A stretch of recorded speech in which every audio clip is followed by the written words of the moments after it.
All right, in this video, I'm going to show you how to get started with Tinkercad by setting up your account and creating a class for your students.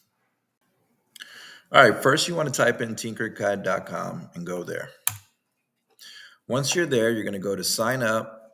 You're going to make sure you enter as an educator and then just follow the prompts after that to set up your account. Okay, once you create your account, then you're going to go to your dashboard, and here's where you can create your classes. You will go to the left, click on classes, click on create new class. Usually there is a prompt that comes up, a privacy policy that you should read. And then after that, you can just enter the name of your classes or whatever you want to name them.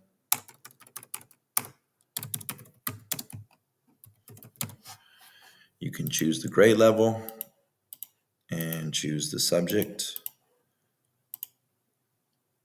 And then here you can add students. I usually just put their first name in there. Unless I have a student that has the same first name as someone else, then I will add the letter of their last name. The reason for that is because what it's going to do is create a nickname for them. And so we will type in some student names. And then we'll go back here, because after you add all of your students, then you're going to go over here to share class link. And the easiest way to get them to sign up is to copy the link and then paste it to wherever your students can access it. And when they end up clicking on that, they are going to sign in using their nickname. And it'll be much easier for them to sign in using their nickname if all you have as their nickname is their first name.